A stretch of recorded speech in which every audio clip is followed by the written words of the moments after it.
I would listen to the symptoms. I would examine, I might run some tests, and I'd come back and I'd say, oh, I know what you have. You have the metabolic syndrome, and then there was a list of prescribed treatments. Yes. Well, here's a prescription for this drug that will affect your blood sugar and won't allow it to go higher, and I'd send you on your way. However, knowing what I now know, in most cases, things are just going to progress and get worse. And they do. So I had to transition from being a diagnostician, that is saying, what do you have, to a detective saying, why do you have it? Because once I understand why you have it, is it because your diet needs to be improved? Is it because we need to be supporting your mitochondria? We need to be supporting your body's ability to fight inflammation, to combat free radicals? What is it that's going on in Carl's environment that's predisposing to this development, and then giving support to the body so it can do what it's designed to do? Then things reverse. How can you do that in a practical way? Can you share with this audience? And for general practitioners, it isn't, as you've indicated, the misdiagnosis, but the lack of appropriate prescription and perhaps the lack of understanding as to how we got where we are, and you have done a tremendous amount of research to answer that. So, in a practical application, what should we do differently? Well, it's probably easiest to just talk about a specific challenge. Right now, mentioned two out of the top 4 drugs in the United States do nothing but shut off the acid production in the stomach. And that is a tremendous problem because God designed there to be acid in the stomach. When there's not acid in the stomach, we cannot absorb minerals. Furthermore, we cannot produce enzymes to digest our food properly. We cannot absorb things like B12 effectively, and we get into a challenge where the food just sits there and starts coming up and causing heartburn. Yes. It sits there. We say we have indigestion. Well, now we have a fancy name for it. GERD, gastroesophageal reflux disease. Okay. And when it's a disease, then that requires a drug. For the first 20 years of my medical career, I didn't treat gastroesophageal reflux disease. I treated heartburn and indigestion. Well, still heartburn and indigestion, even if we call it a disease. This is the challenge.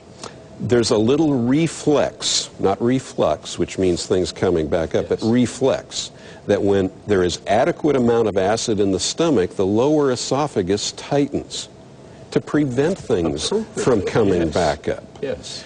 As acid levels decline, that reflex doesn't kick in.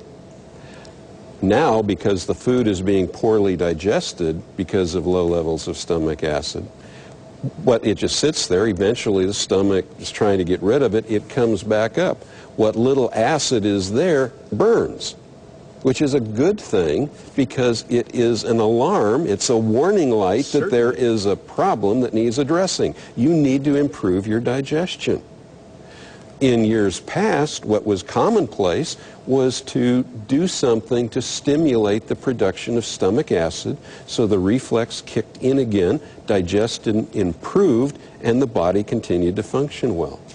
Today, when we shut off the production of stomach acid, may make digestion worse in many ways. But because there's no acid to burn when things come back up, we say we fixed the problem. Well, we haven't. We've actually made it worse, and over time, because of the absence of acid in the stomach, we find that growths called polyps begin to develop. There are articles now appearing about the epidemic of stomach polyps associated with the use of acid-blocking medications. For years, I've been telling people that this was predictable.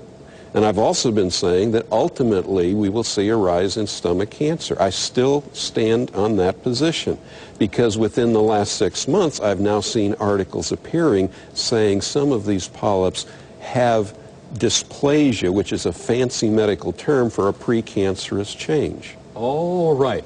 Dale, you have progressed from, first of all, being an excellent medical professor and an excellent medical practitioner with your own clinic that you still operate.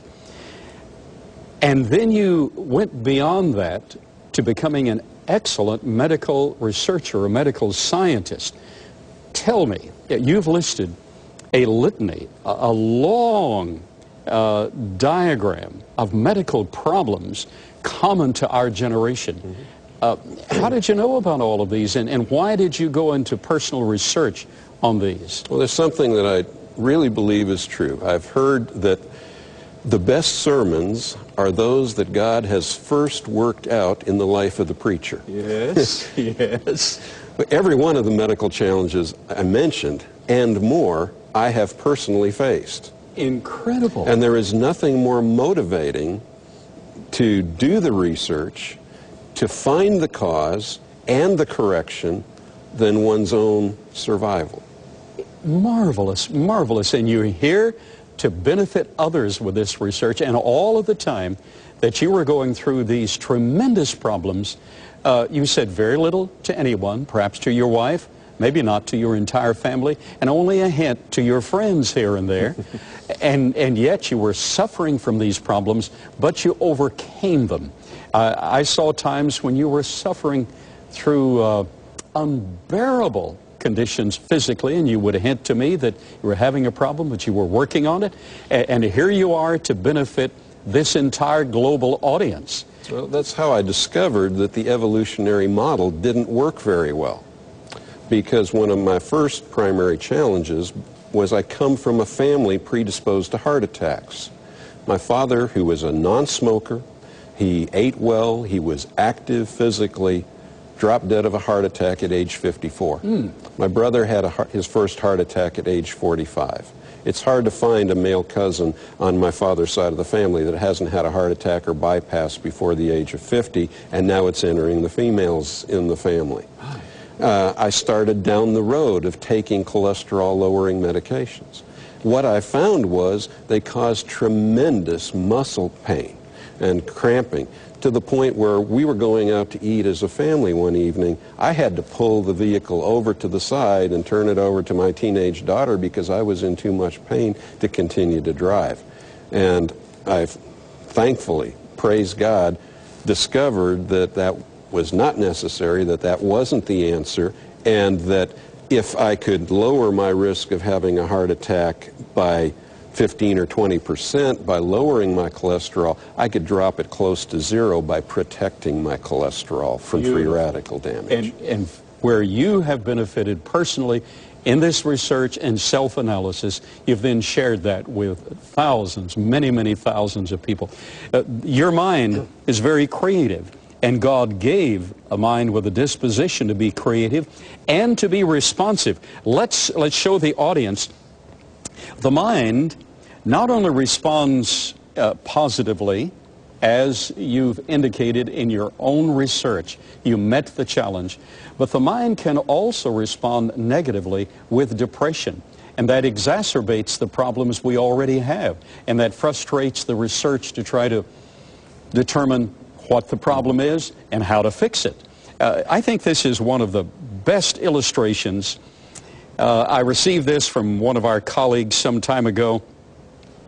The brain does amazing things, doesn't it? And watch the following. According to an English university study, the order of letters in a word doesn't matter. The only thing that's important is that the first and last letter of every word is in the correct position. The rest can be jumbled, and one is still able to read the text without difficulty. Dale, do you spell according A-C-O-C-D-R-N-I-G? No, I don't. No. Well, how are we able to read that fluently?